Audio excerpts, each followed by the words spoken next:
All India bank employees ফোরামে দেশব্যাপী bank ধর্মঘটে ডাক রায়গঞ্জে। আগামী 24 থেকে 25 মার্চ দেশজুড়ে ব্যাংক ধর্মঘট, ব্যাংক পরিষেবা ব্যাহত হতে পারে। এদিন সোমবার রায়গঞ্জের ঘড়িমোড়ে সন্ধ্যে 6:30টায় ব্যাংক শিল্পের বেসরকারীকরণ, সংযুক্তিকরণ ও কর্মসংস্থান নীতির পরিবর্তনের বিরুদ্ধে দেশব্যাপী শক্তিশালী আন্দোলনের ডাক দিয়েছে all India bank employees unity forum. সংগঠনের নেতৃত্বে ব্যাংক কর্মচারীরা 24 ও 25 মার্চ 2025 তারিখে সর্বভারতীয় ধর্মঘটে সামিল হতে চলেছেন। এই বিষয়ে all India bank employees unity ফোরামের সাধারণ সম্পাদক জগদীশ রায় মণ্ডল তাদের দাবিগুলোর মধ্যে ব্যাংক বেসরকারীকরণ ও সংযুক্তিকরণের বিরোধিতা, হায়ার অ্যান্ড ফায়ার নীতি বাতিল, সপ্তাহে 5 দিনে ব্যাংক খোলার নিয়ম কার্যকর করা, প্রতিদিন কাজের সময় 6 ঘন্টা নির্ধারণ, চুক্তিভিত্তিক ও অস্থায়ী কর্মীদের স্থায়ী করা, সমকাজে সমবেতন নিশ্চিত করা, পেনশন আপডেট ও পুরনো পেনশন স্কিম পুনর্বহাল, ঋণ খেলাপিদের কঠোর শাস্তির ব্যবস্থা ও এনপিএ পুনরুদ্ধার করা। ব্যাংক কর্মচারীদের দাবি, ক্রমবর্ধমান কর্মচাপ, কর্মসংস্থানের অনিশ্চয়তা ও আর্থিক সুরক্ষার অভাবে তারা সংকটে রয়েছেন। বিশেষত এনপিএ সমস্যা এবং ইচ্ছাকৃত ঋণ খেলাপিদের বিরুদ্ধে কঠোর পদক্ষেপের দাবিতে তারা একজোট হয়েছেন বলেও জানিয়েছেন। তিনি আরও বলেন, এই ধর্মঘটের ফলে সারা দেশে ব্যাংক পরিষেবা ব্যাহত হতে পারে। সাধারণ গ্রাহকদের আগেভাবেই প্রয়োজনীয় লেনদেন সেরে নেওয়ার পরামর্শ দেওয়া হচ্ছে। এ প্রসঙ্গে তিনি আর কি জানালেন, শুনুন বিস্তারিত। বলছি দাদা, কি নাম আপনার আর কি দায়িত্বে আছে?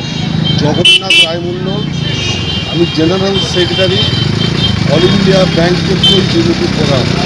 কি উদ্দেশ্যে এই আন্দোলন আপনাদের আছে? 24-25 তারিখে ব্যাংক ধর্মঘটের ডাক দেওয়া হয়েছে।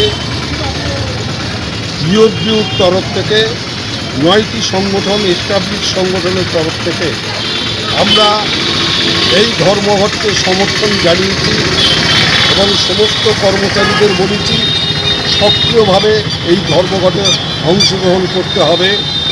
এবং আমাদের কর্মচারীদের বলেছি, সে কন্ট্রাক্ট হোক, রেগুলার হোক, সবাইকে আমরা আহ্বান করেছি এই ধর্মঘটে অংশগ্রহণ করার জন্য।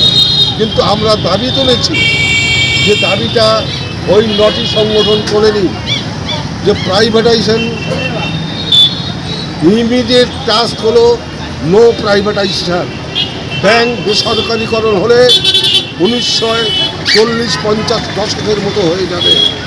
তখন 2000-এর বেশি ব্রাঞ্চ ব্যাংক বন্ধ হয়ে গিয়েছিল এবং আমানতকারীরা পথের ভিখিরি হয়েছিল এবং ব্যাংক এমপ্লয়িরা চাকরি হারিয়েছিল। তাই আমরা দাবি করেছি, বেসরকারীকরণ করা চলবে না। এটাই হচ্ছে মূল দাবি। এই ধর্মঘট কতটা সাফল্যিত হবে বলে মনে হয়? এই ধর্মঘট যেহেতু সমস্ত সংগঠন দেখেছে, আমরা মনে করি সারা ভারতবর্ষে এই ধর্মঘট সাফল্যমণ্ডিত হবে।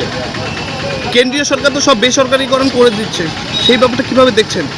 আমরা সমস্ত কর্মচারীদের আহ্বান করেছি, তারা সমস্ত রকম অসুবিধা, পলিটিক্যাল সমস্ত রকম বিভেদ ভুলে গিয়ে এই বেসরকারীকরণের বিরুদ্ধে লড়তে হবে। ব্যাংকে, সরকারি ব্যাংকে 120 লক্ষ কোটি টাকা ডিপোজিট করা আছে, তার 80% হলো জনগণের টাকা। এই টাকা নয়-ছয় হয়ে যাবে। তাই আমরা মনে করি যে কোনো মূল্যে বেসরকারীকরণ করতে হবে। আর সেটা যদি না হয় আগামীতে কি করবেন ভাবছি? আমরা এটার জন্যে আমাদের সর্বশক্তি প্রয়োগ করে এটা নিয়ে আমরা লড়ব এবং সমস্ত ব্যাংক কর্মচারীদের আহ্বান করব, সমস্ত শক্তি দিয়ে এই প্রাইভেটাইজেশন আটকাতে হবে। এই বিষয়ে ব্যাংক ইউনিটি নেতারা একে একে বক্তব্যের মাধ্যমে জানিয়েছেন, কর্মসংস্থান, নিরাপদ কাজের পরিবেশ ও আর্থিক সুরক্ষার প্রশ্নে আমরা কোনো আপোষ করব না। সরকারের উচিত আমাদের যৌক্তিক দাবিগুলো দ্রুত মেনে নেওয়া, আর তা না হলে আগামীতে আরও বৃহত্তর গণ আন্দোলনের পথে যাবেন বলে হুঁশিয়ারিও দিয়েছেন।